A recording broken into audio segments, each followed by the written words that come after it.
Glenn Cole, chairman and founder of 72andSunny. Welcome to the Sunnyside series. We're coming to you live from Sport Beach in Cannes, where we are celebrating the intersection of sport, culture, and fandom, which is why I am joined here by our friend and my friend, Holly Rowe, Hall of Fame journalist, of whom we are very big fans of 72andSunny. So thanks for coming, Holly. Thank you, of course. It's beautiful and sunny here, so why wouldn't I be here? I mean, you can see that behind us. I mean, it's beautiful. The beach is back here. It is back there, Full and it's disclosure. fantastic. Yes. I'm going to flip the script on this chat.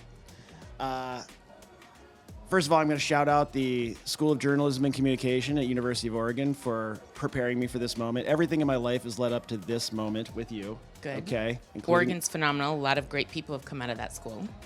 Okay, that's like a scoop or something. Yeah, Right. That's awesome. My teachers will be very proud of me doing this. I'm going to try to interview one of the best sports journalists of all time, certainly in our business today. So I'll see if I have learned from afar, and you can coach me along the way as you do. So first of all, welcome back. You were here for season 1, which was great. We met here then. What are your impressions from season? I know you just got in yesterday, but what are your impressions from season 1 to just what you've experienced so far in season 3? So I ran into Brandon Marshall last night, and he was like, "Hey, we were here together the first year." And I was like, "Yeah, we're the OGs of Sport Beach." You are. So I love it because it was this weird concept of like, "Hey, if you'll just come to France and trust us, you'll have a great experience and you'll meet a lot of great people." And we're all kind of like, Of course, I was like, you had me at hello. I'll be on a flight. But I think that was the first year, and now it's the hottest thing happening on the beach, and it's a place to be, and it's a place to have conversation.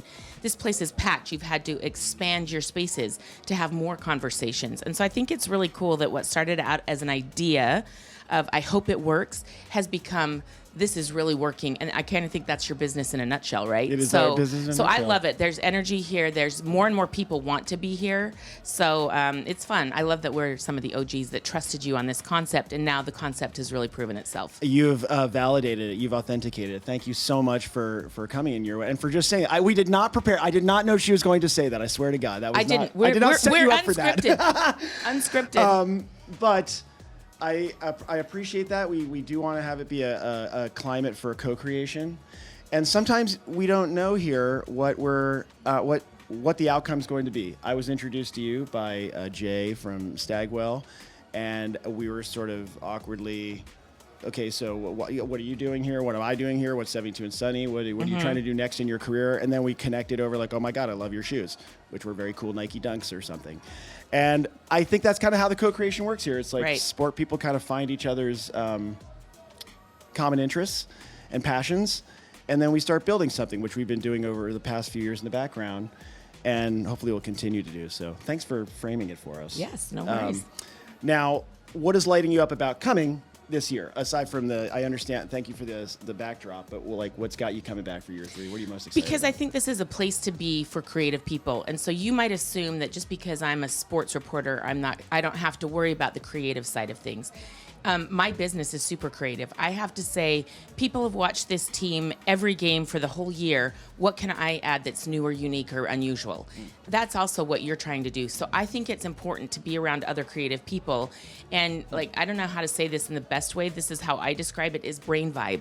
I just vibe. want to hear what's cool in your business, where you're at, what are you pushing, what's important. And then I can take that to my business and be creative in my way. So I'll give you one example. I had covered last year Caitlin Clark. You may have heard of her. Yeah, done some good things. She's on this tear of breaking all these records, drawing eyeballs. The ratings are insane. And I'm getting to the end of her senior season, and we're entering March Madness with the most eyeballs. And I'm trying to ask myself, how can I be fresh with what I'm talking about with Caitlin? What am I going to add to viewers that is new and interesting? So I went to her parents, and they gave me this really incredible thing that when she was in 2nd grade, she wrote out a goal sheet. And the number 1 goal was to get drafted by the WNBA.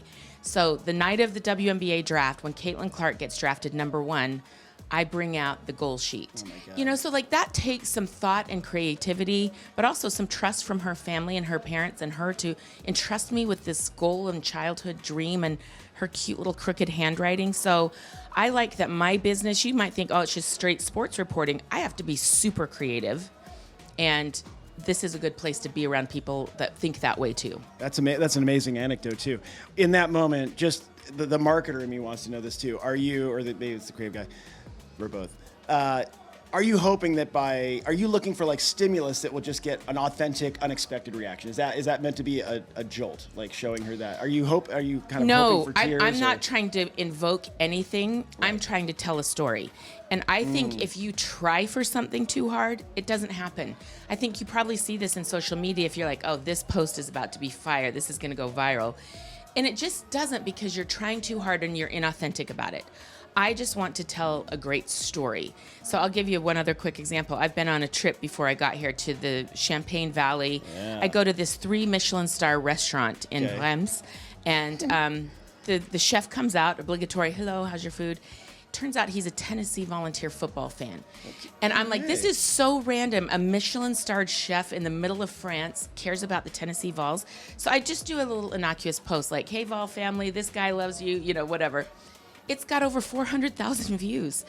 You just don't know what interests people or what intrigues people. So I would always say, I'm not trying to invoke anything.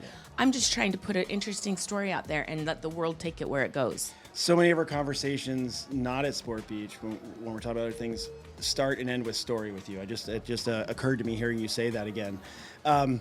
You might have gotten ahead of my next question. Your job requires quick thinking and sharp attention to detail, obviously. As you're watching the game, what are you looking for? This is like now taking you to in a game moment. Right. There's only so much time before the next time out. When will that be? I don't know. What are you looking for in the environment to prep for these interviews that are going to have to happen pretty quickly? You really are looking for everything, because the fans that are watching already saw so-and-so make the basket. So I've got to fill in all the peripheral color. My goal is to bring someone who's watching on television into the arena. So I remember doing a very random story. This is a thing. You could go back and Google this. Early in my career, I'm doing a Cleveland Cavaliers game, and LeBron James, like, it's a timeout, and I go in and I'm listening into what I think is the coaching huddle. Instead, I get distracted because LeBron James has like a gold-plated fingernail kit on the side of his chair, and every time he comes to the timeout, and I don't know, he may still be doing this, he has this incredible gold-plated fingernail file and clipper, and he's making sure his nails are just right, because that must impact his shooting and how his hand feels on the ball. Whoa. And so I'm looking at this elaborate nail kit of LeBron James, like, okay, so no one at home knows what's happening. That's a really interesting little nugget that's like, like you just said it. Like, wow, that's weird. That's cool. So you're looking for every possible thing. I had another moment this year that was a cool moment. At the end of the women's basketball national championship, Paige Beckers, and I see she and Gino have this really warm embrace. And it lasts for a while, and it's emotional. And she's not always an emotional kid. And so in our post-game interview, I asked Gino what he said to her. And it leads to the best question and response of all time. Then he gets emotional and he's talking about how badly he wanted this for her. But by noticing that thing that happened 5 minutes ago, it leads me to a good question. So when I say you have to notice everything, because you don't know where you're going to organically pull the bits of your stories from, so you have to pay attention to everything. I remember that moment. I remember my wife getting a little misty in the living room on that one. Right. It did painted an emotional moment for the viewer, and I thought we did a good job of explaining it for you and helping you understand how precious it was. I recall you also gave it pretty good space, like emotionally. Yes. Just kind of... Yes. The best thing you can do when emotion arises is lay out. Sometimes your human nature is like, oh, it's okay, and you don't want them to cry. And I've found in these moments, I want them to feel what they're feeling. It's about them and the moment. I just stay out of the way. I just learned a lot there, including the fact that LeBron's nails might grow between the first and second quarter of a game, and that's a lot of growth. Super intentional about how those feel on the ball. Amazing. I know this, yes. Hey, there's a reason he's LeBron. Yes. And that's one of many. All right, you are tasked with talking to subjects who just ran off the court or field. They're tired. They have their minds off on the game. So this isn't really the post-game question. This is like mid-game. How do you set them up for a successful conversation, even if they're not thrilled in the moment? I know you've had a lot of these things where they're just like, I mean, it's not at you, Holly, but I'm just like, they don't even need to say it to you. I've had it all. Prepare? But you still have to do your job, and how's that work? The number one thing is don't ask a stupid question. Like, this is hard. Like, people think you just walk up there and do some random question, and maybe some people do.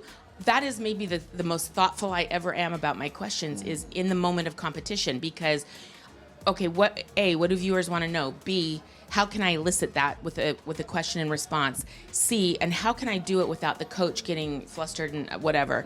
So I've had a lot of really great interviews. I've had some that were weird. One of my favorite questions ever was the national championship game between Texas and USC, the best Rose Bowl ever, in my opinion. Oh yeah, that's and amazing. Going off the field at halftime, I'm interviewing Mac Brown. And I say, Coach, something about what stood out about the first half. And he's like, we stunk. And he says one other little thing, and that's all he says. And so I'm kind of like taken aback, but my follow-up was simply, what stunk? Like, that will go down as one of my favorite students, questions. what stunk is not a dumb question, which is where this started. That And actually is a good question in the right context. What stunk? Like, I need you to explain to me what was going wrong for your team, because they did fix it in the second half and win the national championship. So that moment was a turning point, and that question, and then he went on to give this incredible answer. So great. So what stunk? I have to go back and look at that. You'll have to look at that. That's literally. Tell me more about stunk. Yes. And then I was debating, like, is that the proper grammar for stunk I past know. tense? I'm Like, sitting here did thinking it that too. stink? What Stinked? stinked? Stank? What stank? Stank. It stank, is it right? what stank? I to this day don't know. I just said what stunk. There's somewhere out there as a journalist Yeah. professor just We'll leaning back correct us. going, Please email us. just get back. Yeah, email us, yeah. Arguably, you have interviewed athletes at their most honest also. Yes. And I know you prepare for that, definitely, and learn, kind of observing how you approached March Madness this year. You're looking for opportunities to capture that. What can brands learn from you and your approach to making athletes feel heard? That is such a great question, because I think more and more brands are engaging with athletes. I think Yes. that has become the partnership in media and marketing, right? Most importantly, because athletes are taking ownership of their own brand. They don't have to wait for the press conference. They don't have to wait for an ESPN interview. They are having a direct platform that they're creating. We saw Noah Lyles is creating a production studio. Candace Parker is doing stuff with Bleacher Report. Athletes are creating their own space. And so brands have to connect and meet them where they are. And by that, I mean, your marketing team could go in with these ideas of who you think they are. And we're going to pitch you this, and this campaign's going to be great. And what I think you have to do is let them show you who they are. Because you've been a fan on the outside, and not every athlete feels like they've truly been understood. There's a lot of athletes that will be like, yeah, people think this about me, and it's just not true. So I think brands have to really get to know authentically who the athlete is, and then don't try to mold it or craft it. Let them be who they are. Like, just let them be. There's a lot of athletes who are rough around the edges, or who are too bold or too cocky. And, we were having a conversation earlier. Noah Lyles is someone who I really look up to as far as how he's carrying himself, because he goes out and said, I'm going to blow this competition away and win. He has to think that way to compete like he does. So as a viewer at home, some people might, he's too brash, he's too this or that. I freaking love it. Not if you do it. And so I want to meet him where he is. Because he backs it up, but it also prepares him for that space mentally. So I love letting the athlete be authentic and interesting. Don't try to mold and change them to fit your brand. Put the brand that fits the athlete the best. That's where your marketing team can really do a great job. It's interesting that in your profession, well, you're also touching on my personal philosophy on creativity, which is I think when you go into a creative business, or you're trying to be creative in any business, it's very tempting to want to make something, come up with something, think of an idea, output. And the best way to be creative, at least I've finally concluded after 35 years of doing this, is to go learn, be the best learner, and just trust that your creative brain, and everybody has one, will do the job. So if you're the best listener and learner, you're probably going to win. And I love that you're applying. That's how it sounds like what you apply to how you approach athletes, and it's what at 72andSunny we apply to the creative process with brands. I did not expect that answer either, but it's very gratifying. Your style of interview is so unique for its humility and generosity. Generosity of spirit and generosity. How have you honed this technique throughout your career? And you don't have to be humble pie about it, although I just said you're humble. But I think you know that's probably true. I know that to be you also, but not everybody knows that. So I think, again, we keep saying this word authentic, and I don't mean it to be like a marketing catchphrase. It's just reality. So early in my career, I would do, like you're probably tempted today, like, so Holly, what do you think about ba ba ba? And you're gonna put on this mask and this face of what you think an interviewer is supposed to be. Trying really hard. And then Teachers, I'm trying. But then it's not going to fit who you are, right? So you are just going to be warm and fun, and that's who you are. And so that's how your interviews have to be. I want to be fun above almost. I want to be fair and fun above almost anything else. Fair, fun, and accurate, I would say, is my personal brand. Because sports is supposed to be fun, and we are supposed to. Now, there are times where an important interview is called for seriousness and space, but I will say 90% of my life, I'm just trying for the fun moment, and like, let's have some fun in this interview. So last week, I was doing a game, Chicago at the New York Liberty, and Angel Reese, we're like in mid-interview, so she's much taller, look up at me. And we're in the middle of the interview, and all of a sudden, I'm asking her a question, and she's like, and I'm kind of like, are you? I was like, are you? She's like, I'm fixing your eyelash right now. We're like on live national TV. She's fixing my eyelashes, and you can do the same because I can feel they're coming off right here. No, but it's and definitely I'm like, not going to do that. So somebody could get flustered and be like, oh my God, something's wrong with my eyelash, or oh my God, the interview, whatever. Instead, I'm just like, this is the most awesome thing of my life because it shows that woman trusts me, and that I trust her to be like touching my face like this, and I'm like, I love that this is my relationship with Angel Reese. And we have this funny moment about, she had just had a great assist right before the interview. And I was like, Angel Reese, assist to Camila Cardoso and to Holly Rose Eyelashes. That's amazing. And so you take it and make it real and authentic instead of, here I am and oh my God, what's wrong with my eye? You just gotta be like, here we are and this is gonna be fun. We're gonna be fun together, period. Wow, that's a great anecdote too. Yeah. I also appreciate that I had to get a Holly Rowe view very of Angel small. Reese. Yeah, okay, I was like, because somebody reaching down to your face is also like another level of. And it was so tender and cute, and she was just like, "Oh, baby like, girl, let me fix you." Yeah, it was so cute. Pretty cool. She seems pretty cool. She's the best. Do you feel that your methods of helping to tell athletes' stories can be tapped to make brand athlete sponsorships feel more authentic? You've answered this a little bit. But 100%, because like I was telling you, like I'll see something on social media. So an athlete comes in and sits down and does something for you or a brand. Maybe it's conversation. Maybe it's a quick spot that's going to live on social media. And you haven't gotten to the essence who they are quickly in 90 seconds. I think that we can still help you storytell and get to the essence of people quicker. So I think that's important. Like I've known Candace Parker since she was 17 years old. So if I have a conversation with Candace, it's going to go differently than if you or a brand person has a conversation with her, just because of the data and the strata of life lived together, if that makes any sense.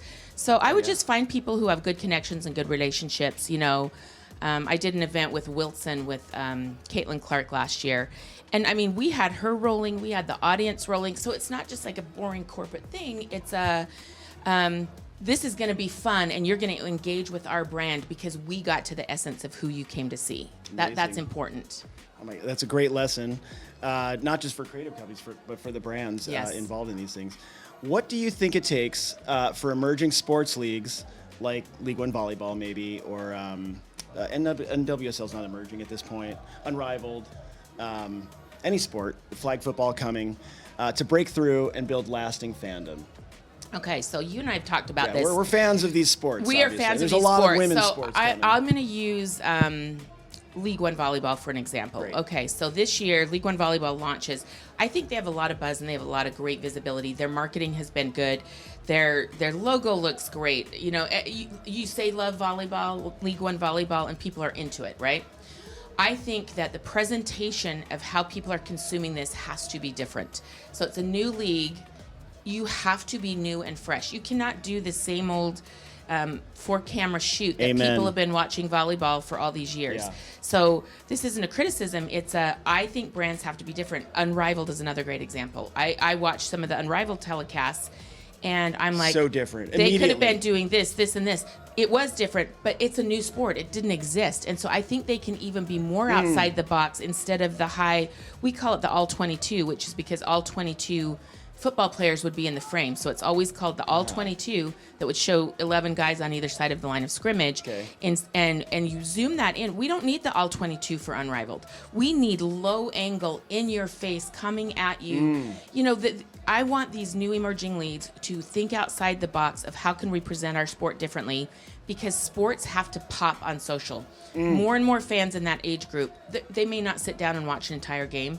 They will sit down and watch your clips and highlights, and they will become fans through recaps and highlights and plays and rebound, like cool stories. So I think you, instead of a big picture broadcast philosophy and the new branding, I think you got to go small screen philosophy and then bring your fandom out to here. So it's a very different mindset, but I believe it. Absolutely. I'm equally passionate about that. In fact, we had a chat here yesterday with Alexis Ohanian 2 days ago. Yeah, he's doing a lot of great work. And he's so great. And his whole thing is first principles, meaning, why build on legacy traditions, camera packages, when there's, in what you're talking about, there's so many new opportunities with new tech, new cameras. I woke up this morning and saw the Club World Cup. They put an ear cam on the referees, and so you suddenly feel like you're in the middle of a sprint, chasing your team down towards the goal. It's exhilarating, right? And I'm looking at it on some tiny little clip on a phone on LinkedIn or something, right? And it's already exciting, right? So, completely agree. And that's kind of a product innovation. All right, a couple minutes. All right. You're getting the wrap-up sign too. I love it. There's a wrap-up sign. This is what's happening in the background. I'm getting a wrap-up sign in every report I ever do. They're like, wrap it up. Right, so I love that. Except I'm going like, whatever. So we're going to talk a little more. We got a Hall of Fame journalist here, and as soon as we're done, we're done. All right. No, I'm kidding. We'll start wrapping up. We will wrap it up because we listen to the I have producer. 2 things I want to touch on with you. One is, it came to my attention. You do, at this point in your career, you're moving into like looking for other opportunities. You do speak to companies that would be known as corporate, speaking engagements and stuff. When you do those things, what are the themes and your themes and messages? So I hear a lot of story, preparation. It's story, it's preparation, but I would say, people are looking to be inspired in life. And this is a weird way to say this, but I was really inspired in life when I went through a really debilitating cancer situation. I went through a 5-year battle with stage 4 metastatic cancer, where the doctor literally tells you need to start thinking about how you're spending your time. And that's like this polite way of like, we don't know how much of it you have left. That's a hard thing to hear and live with. And so I've just changed how I live, because we as a society in general are, if I just do this, then I'll get to this. If I just work really hard and then retire, I'll enjoy my life. What I've learned is we have to enjoy our life today. Because this is it. This is what you have, is this moment, this day right now. That's so right. We're not going to get this. We're going to do 2 minutes. You can tell them 2 minutes, but we're going to wrap. But anyway, you're right. This is. I am all about joy. Yes. And I think that's why you and I have vibed. 72andSunny is like an optimistic brand name. I want to send an optimistic message, because people are struggling and people struggle in the grind.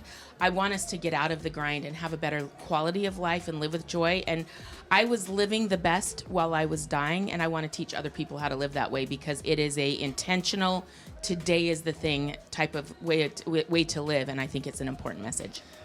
I was going to ask you for another message for journalism students, but I'm not. I'm going to we're going to pick that up separately. I'm going to do my quick speed round though, because I can't do this at my speed round. Speed Here we go. round. Just I'm go to not whatever good at comes these. to mind. Okay. Whatever comes to mind. 3 questions quick. Sweet or savory, and why? Oh, sweet all the way. All the I'm way. a sweet girl. I love happy, bubbly things. I just like happiness, and I associate that with sweet. That was a great answer. If you could have dinner with anyone on earth, dead or alive, who would it be and why? Okay, I have 2 weird answers. So Muhammad Ali and Bear Bryant. Bear Bryant is one of the few football coaches that I never got to cover. He passed. I watched his games, but he passed away before I got into the industry, and I would love to pick his brain. He was one of the most successful of all time. And then Muhammad Ali, because to me, he was the first athlete that really was a brand. If you wanted to go back and study marketing and how an athlete did a good job, Muhammad Ali was it. He was the worldwide most famous athlete ever. And I met him. I got to interact with him a little bit, but he was, he had Parkinson's, and it wasn't him at his peak. I would love to sit down with young Muhammad Ali and just be like, tell me how to do life. It'd be an amazing dinner. Yes. That for all 3 of you together would be an amazing dinner. Yes. Last question. What is your go-to hype track to get you pumped up before a game, before you're working out, before whatever matters to you, where you just like, I need the energy? Well, Eminem, 8 Mile. So that's like, you only got one chance to book. Yeah. Opportunity knocks once in a lifetime. Yo, that, and then Drake, Nice for What? That makes me lose my mind also. Yeah, those are my 2 tracks. Great choice. Yeah. Holly, thank you so much. You Thanks are for such an having me. inspiring human being, not just to me, but I think to everybody in our business. Well, I think you transcend your business. So Thank you for being you. Thank you for being here. Yep. Thank you all so much for joining us at Sport Beach for this one of my favorite conversations with one of my favorite people. That's it for now. Catch us this and all the other stuff at 72 and Sunny social channels, Sport Beach social channels, and Holly's Instagram because it's also a good show. Thanks, Holly. Appreciate you.